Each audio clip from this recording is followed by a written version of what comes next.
ஆண்டவராகிய இயேசு கிறிஸ்துவின் நாமத்தினாலே வாழ்த்துதலை தெரிவித்துக் கொள்கிறேன். இந்த இயேசுவே இரட்சகர் என்ற இந்த நிகழ்ச்சியின் மூலம் உங்களை சந்திப்பது மிக்க மகிழ்ச்சி. கர்த்தர் தாமே ஆசீர்வதித்து மேன்மையாய் வைப்பாராக. இந்த நாளிலே வேதத்திலிருந்து ஒரு வசனத்தை வாசித்து நாம் ஆசீர்வாதத்தை பெற்றுக்கொள்வோம். யாத்திராகமம் 15ஆம் அதிகாரம் 23, 25 இந்த வசனங்களை வாசிக்கும்போது, கசப்பை மதுரமாய் மாற்றுகிற தேவன், கசப்பை மதுரமாய் மாற்றுகிற நம்முடைய தேவனாகிய கர்த்தர். அருமையான தேவஜனமே, கசந்து போன வாழ்க்கையை அவர் மதுரமாய் மாற்றி ஆசீர்வதிக்கிறார். இன்றைக்கு கசப்போடு கூட வேதனையோடு கூட இந்த நிகழ்ச்சியை நீங்கள் கேட்டுக்கொண்டிருக்கலாம். இந்த அருமையான நிகழ்ச்சியின் வாயிலாக கர்த்தர் உங்களோடு கூட பேசிக்கொண்டிருக்கிறார். கர்த்தர் உங்களோடு கூட பேசிக்கொண்டிருக்கிறார். அருமையான சகோதரனே, சகோதரியே, தாய் தகப்பனே, அருமையான தங்கச்சி, தம்பி, இன்றைக்கு கர்த்தர் உங்கள் வாழ்க்கையில் இருக்கிற அந்த கசப்பான அனுபவத்தை, அந்த கசப்பான வாழ்க்கையின் அனுபவத்தை மாற்றி உங்களை சந்தோஷப்படுத்த, மதுரமாய் மாற்ற, வாழ்க்கை மதுரமாய் மாற்ற கர்த்தர் விரும்புகிறார். கர்த்தருடைய நாமத்திற்கு மகிமை உண்டாகட்டும். அவர் எந்த மனுஷனையும் அவர் நேசிக்கிற தேவன். கசந்து போய் என் வாழ்க்கை கசப்புனால யாரும் என்னை விரும்புகிறாங்க இல்லைன்னு சொல்லி ஒருவேளை நீங்கள் யோசித்து கொண்டிருக்கலாம். எனக்கு அன்பார்ந்த தேவ ஜனமே, மனுஷன் மறக்கலாம், கர்த்தர் மறக்க மாட்டார். ஹல்லேலூயா, கர்த்தர் மறக்க மாட்டார். ஆண்டவர் சோதர, வாழ்க்கை கசந்ததுனால, என் வாழ்க்கை கசந்து போனதுனால ஒருவேளை குடும்பத்தார் இருக்கிறாங்களா, இல்லை நீங்கள் குடியிருக்கிற கிராமத்தில் உங்களை இருக்கிறாங்களா, இல்லை பட்டணத்தில் இருக்கிறாங்களா, பயப்படாதீங்க. வேலை செய்கிற இடத்துல இருக்கிறாங்களா, பயப்படாதீங்க. ஒருவேளை வேலை இல்லாத நிமித்தம் வாழ்க்கை கசந்து போயிட்டா, கசந்து போய் நீங்கள் இருக்கிறீங்களா, இல்லை தேவைகள் சந்திக்கப்பட முடியாமல் வாழ்க்கை கசந்து போய் இருக்கிறீங்களா, பயப்படாதீங்க. படிப்பை பார்த்து கசந்து போய் வேதனையோடு இருக்கிறீங்களா, நான் என்ன செய்வேன்னு ஒருவேளை பிள்ளைங்க தடுமாறி கொண்டிருக்கிறீங்களா, பயப்படாத. இந்த நிகழ்ச்சியின் மூலம் கர்த்தர் அருமையான மகளே, மகனே, உன்னை சந்திக்க விரும்புகிறார். உன் கசப்பை மாற்ற விரும்புகிறார். அவர் இனிமையாய் மாற்றுகிற தேவன், கசப்பை இனிமையாய் மாற்றுகிற ஆண்டவராகிய தேவன். ஆண்டவருக்கு ஸ்தோத்திரம். வேதத்தில் அநேக காரியங்களை நாம் பார்க்க முடியும். குறிப்பாக லூக்கா 7ஆம் அதிகாரத்தில் ஒரு 400 விதவை குறித்து அங்கு வேத வசனம் நமக்கு காண்பிக்கிறது. அந்த அருமையான விதவை அவருடைய கணவனார் இல்லை, ஆதரவாய் ஒரே ஒரு மகன், ஒரு வாலிப மகன், சந்தோஷமாய் அவர்கள் வாழ்ந்து கொண்டிருக்கிற வேளையிலே கணவனார் போனார். அந்த பிரிவு நிமித்தம் தாங்க முடியாமல் பல வேதனைகள் பட்டிருக்கலாம். அந்த சூழ்நிலையிலே தன்னுடைய பிள்ளையை பார்த்து அவருடைய சந்தோஷமாய் வாழ்ந்து கொண்டிருக்கிற அந்த சூழ்நிலையிலே மகனும் கைவிடுகிற ஒரு சூழ்நிலை. அந்த 400 விதவை திருவழியாய் தன்னுடைய மகனை பாடையில் வைத்து கொண்டு போகும்போது எப்படி இருக்கும் யோசித்து பாருங்க. வீட்டில் அவர்களுக்கு இருக்க மனம் இல்லை, அழுது கொண்டே தன்னுடைய மகனுடைய அந்த பாடியை சுமந்து கொண்டு போகிறாங்க, அழுது கொண்டே வருகிறாங்க. கசந்த வாழ்க்கை. ஆனால் இயேசு அந்த வழியே வந்து அவளை பார்த்து, அந்த விதவையை பார்த்து சொன்ன காரியம், அந்த அருமையான விதவை சகோதரியை பார்த்து சொன்ன காரியம், அவள் மேல் மனதுருகி அழாதே என்று சொல்லி அவர்களுடைய மகனுடைய அந்த பாடியை, அந்த இறந்து போன பாடியை சுமந்து கொண்டு போகிறாங்க. ஓடி போய் தொட்டார், பாடையை தொட்டார். சுமக்கிறவர்கள் சுமந்து கொண்டு போகிறவர்கள் நின்றார்கள். வாலிபனே எழுந்திரு என்று சொல்லி அவனை உயிரோடு எழுப்பி அந்த அருமையான விதவைக்கு தன் மகனை உயிரோடு கொடுத்தார். கசந்து போன வாழ்க்கையை கர்த்தர் மதுரமாய் மாற்றுகிற என் ஆண்டவர் இன்றைக்கும் ஏதோ இழந்த சூழ்நிலையில கசந்து போயிருக்கிறீங்களா? கசந்து போய் இந்த நிகழ்ச்சியை கேட்டுக்கொண்டிருக்கிறீங்களா? அந்த வார்த்தைகளை கேட்டுக்கொண்டிருக்கிறீங்களா?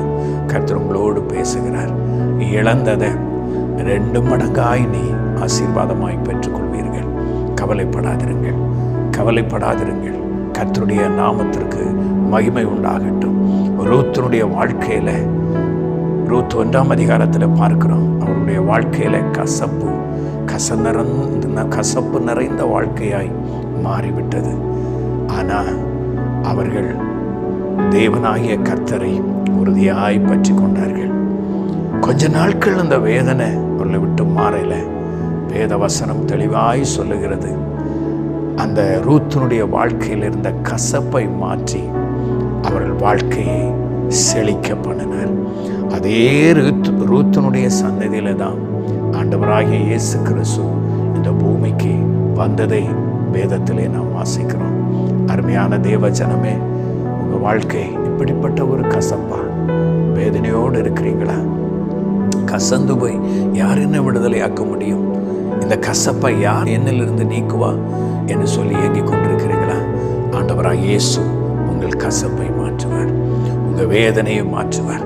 கசந்து போய் இருக்கிறதான அந்த சூழ்நிலையை மாற்றி உங்களை ஆசீர்வதிக்க கர்த்தர் விரும்புகிறார். இயேசு கிறிஸ்து இன்றைக்கு உங்களோடு பேசி கொண்டிருக்கிறார்.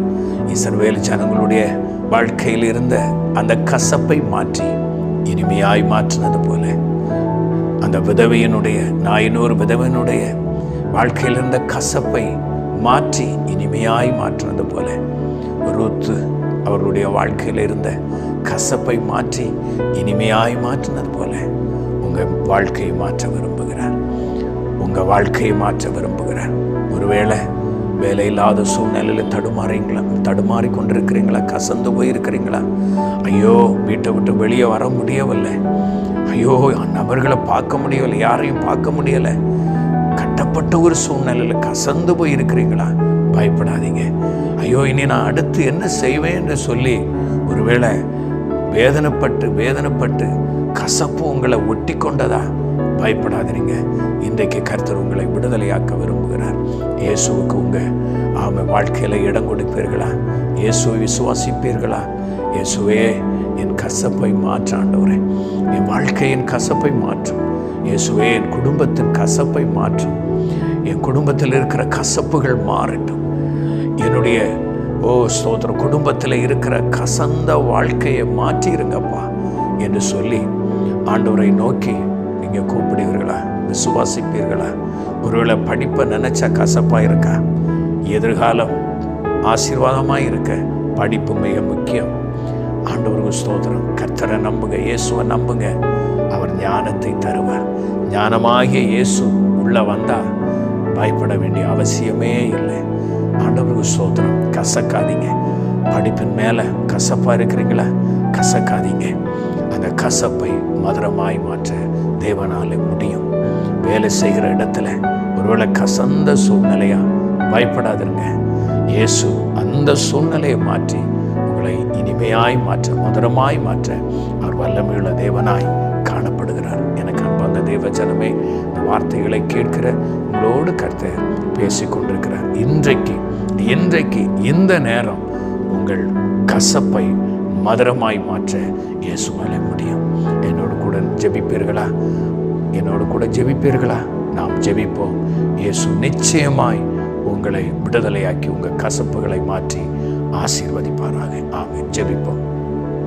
அன்பின் ஆண்டவரே, பரலோக பிதாவாகிய தேவனே, இயேசு ராஜாவே, இந்த அருமையான வேளையிலும் இந்த வார்த்தைகளை கேட்டுக்கொண்டிருந்ததான இந்த அருமையான சகோதரிக்காக, சகோதரனுக்காக, அருமையான அந்த மகனுக்காக, மகளுக்காக, இந்த அருமையான தகப்பனாருக்காக, தாய்க்காக ஜெபிக்கிற ஆண்டவரே, வாழ்க்கையில் கசந்து போய் நோயினால் பாதிக்கப்பட்டு படுக்கையிலே படுத்துக்கொண்டு இந்த வார்த்தையை கேட்கிற இந்த அருமையான நபருக்காக ஜெபிக்கிறேன். இவர்களுக்காக ஜெபிக்கிறேன். இந்த தகப்பனாருக்காக ஜெபிக்கிறேன். இந்த தாய்க்காக ஜெபிக்கிறேன். இந்த சகோதரனுக்காக, இந்த சகோதரிக்காக, இந்த வாலிப மகளுக்காக ஜெபிக்கிறேன்.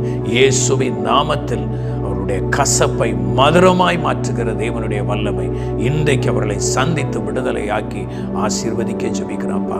பிசாசின் போராட்டத்தினால வாழ்க்கை கசந்து போய் வேதனைப்படுகிற இவர்களை கர்த்தர் விடுவிப்பீராக. அந்த கட்டுகள் உடைந்து மாறட்டு. இயேசுவின் நாமத்தில் ஒரு பரிபூர்ண சுகம் உண்டாகட்டும், விடுதலை உண்டாகட்டும். கர்த்தாவே, கசந்து போயிருக்கிற இவருடைய வாழ்க்கையில இனிமையை கொடுத்து மதுரமாய் மாற்றி அவர்களை செழிக்க பண்ணுங்க, உயர்வை கொடுங்க. வேலையில வந்ததான கசப்புகள், ஸ்தோத்திரம், அதெல்லாம் மாறி இயேசுவின் நாமத்தினாலே ஒரு மதுரம், ஒரு விடுதலை உண்டாகட்டும். ஆசீர்வதிங்க, விடுதலை கொடுத்து அவர்களை சந்தோஷப்படுத்தும். ஆண்டவர் அப்படியே நீர் கிரியை செய்கிற அன்பிற்காய் உமக்கு ஸ்தோத்திரம். ஜெபத்தை கேட்டீரே, அதற்காய் நன்றி ஆண்டவரே. நசரேயனாகிய இயேசு கிறிஸ்துவின் நாமத்தில் ஜெபிக்கிறோம் ஜீவனோட நல்ல பிதாவே. ஆமென், ஆமென், ஆமென். கர்த்தர் தாமே உங்களை ஆசீர்வதிப்பாராக. இன்னொரு நிகழ்ச்சியிலே, இயேசுவே இரட்சகர் என்ற நிகழ்ச்சியிலே சந்திக்கும் வரையிலும் ஆண்டவராகிய இயேசு கிறிஸ்து உங்கள் ஒவ்வொரு பேரையும் ஆசீர்வதித்து காப்பாராக. ஆமென். நீங்கள் பெற்றுக்கொண்ட ஆசீர்வாதங்களை எங்களுக்கு தெரியப்படுத்த மறவாதிருங்கள். நீங்கள் தொடர்பு கொள்ள வேண்டிய தொலைபேசி எண்கள் 9159370508, 9443759314. மேலும் தேவ செய்திகளை அறிந்து கொள்ள நமது இயேசுவே இரட்சகர் யூடியூப் சேனலை சப்ஸ்கிரைப் செய்யவும். தேவ கிருபையும் தேவ சமாதானமும் உங்கள் அனைவரோடும் கூட இருப்பதாக. ஆமென்.